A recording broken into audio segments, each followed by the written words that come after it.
Assalamualaikum warahmatullahi wabarakatuh. Hari ini kita ketemu lagi dengan saya Andarini di mata kuliah bimbingan konseling. Nah, untuk pertemuan pertama kita akan mempelajari tentang konsep bimbingan konseling. Yuk kita lihat materinya. Nah, yang pertama ada pengertian BK.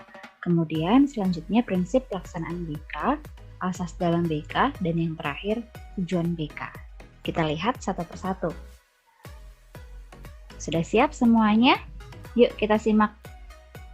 Nah, apa itu BK? Oke, yang pertama perlu diperhatikan asal katanya adalah bimbingan dan konseling. Bimbingan itu berarti pendampingan, konseling itu berarti pemecahan. Nah, perbedaannya di situ. Jadi, bimbingan itu adalah hubungannya dengan pendampingan. Biasanya adalah untuk anak-anak yang memiliki kelebihan atau misalnya punya bakat-bakat khusus, maka perlu didampingi. Sedangkan kalau konseling itu adalah pemecahan. Hubungannya biasanya dengan anak-anak yang memiliki masalah, baik dalam masalah belajar, pergaulan, dan lain-lain. Nah, bimbingan dimaknai sebagai bagian dari komponen pendidikan yang menyediakan dan memberikan layanan khusus bagi peserta didik untuk mengembangkan kemampuan dan kompetensinya, seperti tadi yang sudah saya jelaskan. Sedangkan konseling adalah proses menanamkan, menumbuhkan, dan membangun konsep diri serta kepercayaan diri peserta didik dalam memperbaiki perilakunya di masa yang akan datang. Jadi, lebih kepada meluruskan sikap-sikap yang masih kurang lurus, kemudian membenarkan yang masih kurang benar, kemudian memupuk rasa percaya diri, dan sebagainya.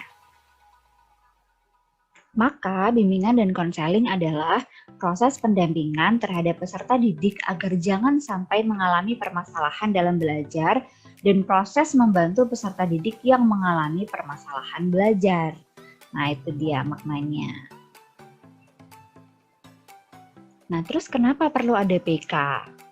Oke, sebenarnya BK itu perlu agar peserta didik mencapai perkembangan diri yang optimal, tabah menghadapi tantangan hidup, serta bertanggung jawab atas segala tindakannya. Maksudnya begini, kehidupan di sekolah itu berbeda dengan kehidupan yang ada di masyarakat. Jadi ketika siswa itu ada di sekolah, siswa perlu dibimbing dan diarahkan untuk mengetahui seperti apa kehidupan di luar, sehingga peserta didik itu siap untuk mengembangkan potensinya sampai batas yang optimal, kemudian siap menghadapi tantangan hidup, serta ketika mereka sudah berani untuk memilih sesuatu, dia akan bertanggung jawab atas segala pilihannya itu, termasuk tindakan-tindakan yang akan dilakukan. Jadi tidak manja, tidak bergantung pada orang lain, tidak mudah menyalahkan orang lain, tidak rendah diri. Nah, arahannya itu sebenarnya ke sana. Nah, kemudian ada prinsip pelaksanaan BK. Yang pertama adalah sasaran layanan. Sasaran layanannya itu siapa? Yaitu seluruh individu di lingkungan sekolah. Jadi BK itu bisa saja untuk siswa, kemudian untuk guru, juga kepala sekolah. Nah, permasalahan yang dihadapi apa? Ada terkait fisik dan psikologis plus lingkungan yang menghambat peserta didik. Jadi, bisa saja misalnya nih yang mengalami permasalahan adalah seorang siswa, tapi yang menghadapi permasalahan tersebut itu bukan hanya guru kelas, tapi misalnya guru mata pelajaran seperti guru agama, guru olahraga itu juga ikut merasakan permasalahan tersebut. Jadi misalnya siswanya itu termasuk yang slow learner, dan slow learner-nya itu memang di semua mata pelajaran. Berarti itu akan guru mata pelajaran itu juga akan punya pengaruh terhadap siswa tersebut. Makanya BK itu juga akan bisa dilakukan oleh guru mapel. Kemudian kalau misalnya anak-anak yang bandelnya itu juga tidak hanya di kelas, tapi misalnya sampai mencoret-coret tembok sekolahan, itu hubungannya juga sampai ke kepala sekolah. Maka kepala sekolah juga bisa memberikan BK, atau bisa juga kepala sekolah, guru, kelas dan guru mapel yang sama-sama menjadi bisa dibilang konselor untuk menghadapi si anak tersebut. Mereka itu saling berdiskusi untuk mencari apa yang terbaik untuk si anak. Nah, kemudian yang terakhir adalah program dan pelaksanaan layanan. Sejalan dengan program pendidikan, fleksibel, berkesinambungan, dan ada program evaluasi. Jadi, program BK yang dilakukan itu harus sejalan dengan program pendidikan. Tidak boleh bertentangan dengan tujuan pendidikan dasar. Kemudian fleksibel. Fleksibel itu dalam arti tidak memaksakan si anak, misalnya dia lagi sakit tidak masuk karena jadwalnya bimbingan kemudian harus datang saat itu juga tidak. Kemudian berkesinambungan, berarti tidak hanya 1 kali, 2 kali, tapi selanjutnya itu terus dipantau dan juga ada evaluasi apakah program tersebut berhasil atau tidak. Nah, ada beberapa prinsip pelaksanaan BK. Guru pembimbing itu harus memiliki kesiapan program sejak awal tahun dan personel sekolah lain tahu tentang itu.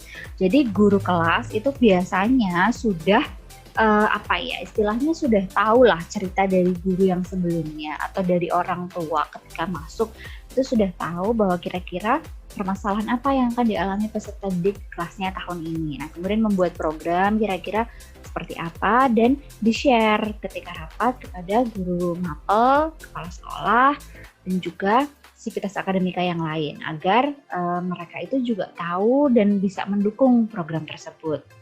Kemudian yang kedua, profesional dan memahami perannya dalam bentuk kegiatan nyata. Jadi guru BK itu memang harus profesional. Kegiatannya itu memang harus nyata dalam arti tidak hanya tahu teori, tapi juga tahu prakteknya seperti apa. Dan juga perannya sebagai guru kelas, guru mapel, kepala sekolah itu juga beda-beda. Kemudian yang ketiga, bertanggung jawab kepada semua peserta didik dengan berbagai permasalahan yang mereka miliki. Jadi tidak hanya 1-2 orang yang bermasalah saja yang harus dibimbing, tapi juga yang punya bakat, yang punya potensi itu juga harus dibantu untuk bisa mengembangkan. Kemudian mengembangkan kompetensi. Guru BK itu juga harus mengembangkan kompetensinya. Jangan merasa sudah paling hebat, sudah sangat bisa, kemudian tidak mau mengikuti pelatihan-pelatihan lain yang berhubungan dengan psikologi anak, bagaimana menangani anak, kemudian bagaimana mengembangkan potensi anak, seperti itu. Kemudian yang terakhir, bekerja sama dengan seluruh masyarakat pendidikan yang ada, terutama orang tua peserta didik. Jadi harus merangkul orang tua peserta didik untuk yuk bersama-sama menyukseskan program BK yang sudah direncanakan. Nah, ada 11 asas dalam BK. Yang pertama adalah kerahasiaan. Rahasia, jadi apa yang dialami oleh siswa dan diceritakan oleh siswa itu rahasia. Tidak boleh gurunya tuh tiba-tiba ngember, malah di-share di grup guru-guru misalnya, tadi ada si A curhat ini loh, begini, itu tidak boleh. Jadi asas yang pertama itu harus rahasia. Kemudian sukarela. Sukarela dalam arti kita tidak boleh memaksa si anak untuk misalnya menceritakan sesuatu tentang permasalahannya atau hal-hal yang dia alami. Jadi betul-betul itu harus sukarela, makanya pendekatannya itu harus nyaman antara guru dan siswa. Kemudian keterbukaan, jadi sama-sama terbuka. Programnya dikemukakan kepada siswa, kepada orang tua, kepada guru-guru yang lain, jadi tidak ada yang ditutupi. Karena kalau ada yang ditutupi, itu juga nanti tidak jelas. Efeknya biasanya mungkin bisa jadi ada orang tua yang komplain, kenapa tiba-tiba ada begini, kenapa tiba-tiba anak saya dibeginikan, misalnya seperti itu.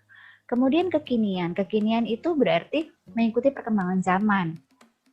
Nah, tidak bisa seorang guru di masa sekarang ini itu misalnya menghukum siswa atau memberikan sanksi sama seperti ketika mereka itu SD. Misalnya zaman mereka SD, guru-guru yang sudah tua misalnya, zaman mereka SD kalau salah itu disetrap kemudian dipukul pakai penggaris kayu. Kalau sekarang kan tidak boleh. Jadi bimbingan dan misalnya pemberian sanksi-sanksi terhadap seorang siswa itu harus mengikuti perkembangan. Jadi kalau misalnya sanksinya adalah sanksi yang mendidik, misalnya diminta untuk meresum buku dan sebagainya. Kemudian kemandirian. Jadi kemandirian itu hubungannya dengan siswa. Jadi siswanya itu memang harus dilatih untuk bisa mandiri. Jangan tergantung pada temannya, jangan tergantung pada orang lain. Dari program BK yang diberikan, siswa itu diarahkannya memang menjadi sosok yang mandiri. Kemudian kegiatannya harus jelas. Jadi ada kegiatan-kegiatan selama program bimbingan itu. Apakah kegiatannya misalnya untuk mengembangkan potensi anak si A, ternyata potensinya adalah menari. Maka guru itu merancang, oh ada ekskul tari, kegiatannya seperti ini. Kalau misalnya bermasalah dalam belajar, berarti ada kegiatan yang berhubungan dengan pembelajaran. Misalnya ada program pengayaan setelah sekolah, seminggu berapa kali, kemudian jam berapa sampai jam berapa, seperti itu.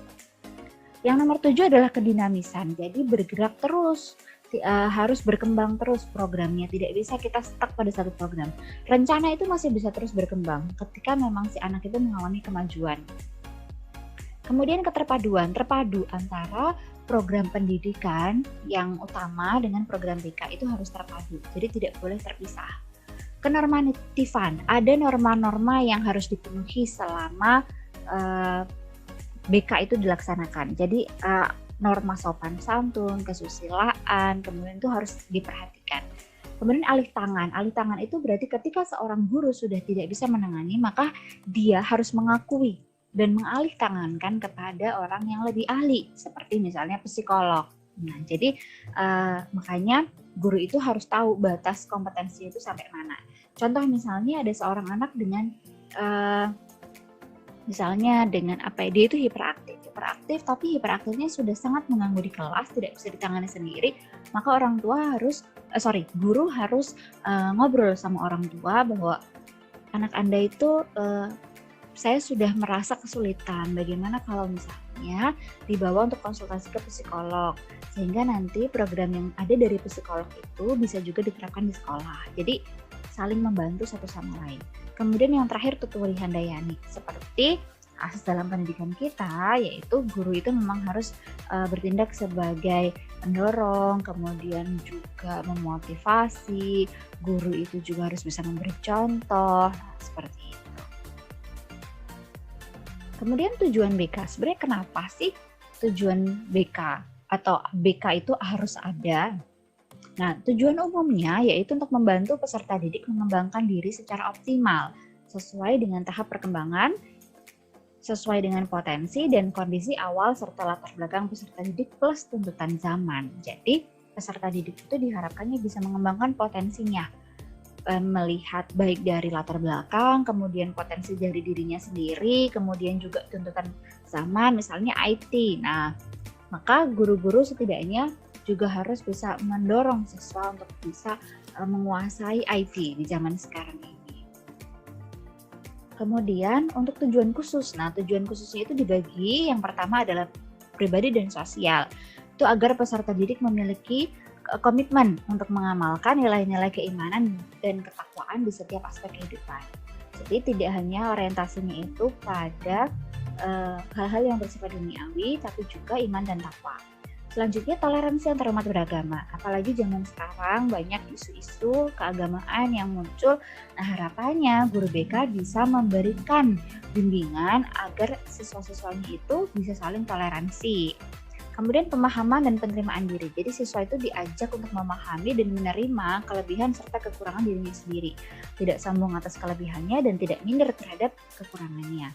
Kemudian sikap positif menghargai diri dan sesama. Jadi siswa itu harus positive thinking, tidak boleh rendah diri, tidak boleh kemudian arogan. Jadi menghargai diri sendiri, menghargai orang lain, dan selalu melihat sesuatu dari sisi positif.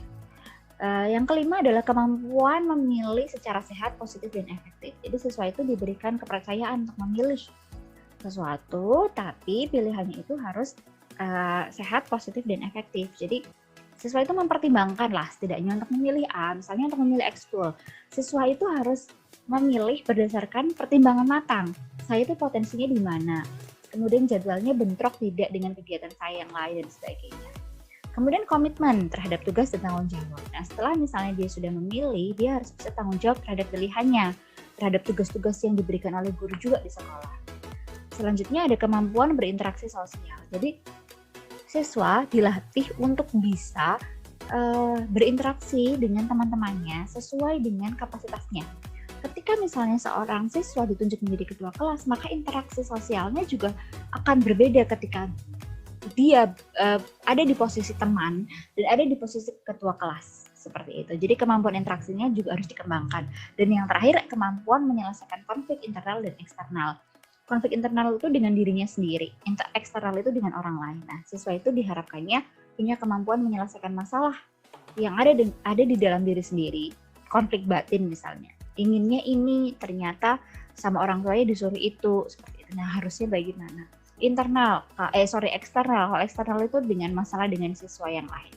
Jadi kalau punya masalah dengan siswa yang lain harus bagaimana? Itu tujuan dari BK. Kemudian selanjutnya tujuan khusus yang untuk dalam hal belajar. Peserta didik itu harus punya sikap dan kebiasaan belajar positif. Jadi kebiasaan belajar positifnya tidak bermalas-malasan, tahu cara belajarnya, misalnya apakah dia itu orang yang masuk ke dalam gaya belajar audio, visual atau kinestetik, itu diarahkan untuk bisa mengembangkan diri sesuai dengan kebiasaan belajar yang positif.